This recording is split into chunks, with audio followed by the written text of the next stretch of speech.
Ni emas-emas lama yang kita lebur berat dia lebih dari 1 kilogram. Gas yang kita pakai untuk lebur emas ni, kita guna acetylene campur dengan oksigen.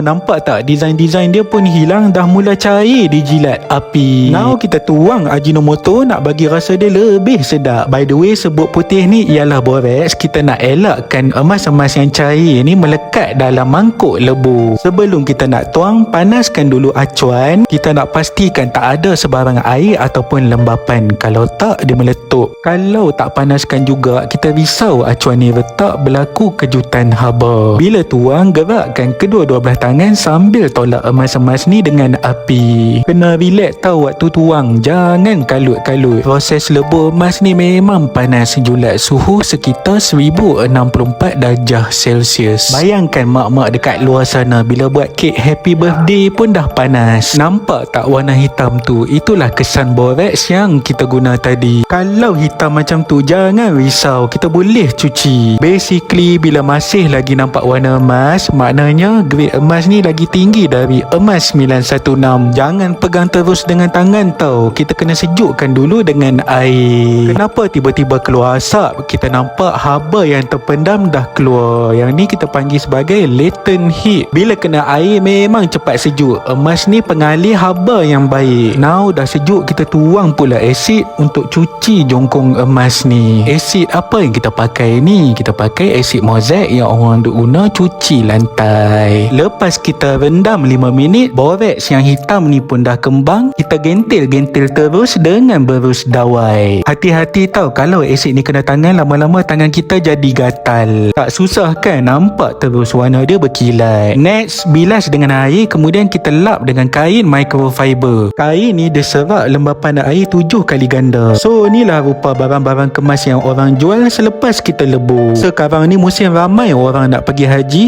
mereka pun jual barang kemas dengan kami. Akak-akak abang-abang yang nak jual emas, jemputlah datang ke 6 cawangan kami di Kedah dan Perlis. Kami beli semua jenis emas.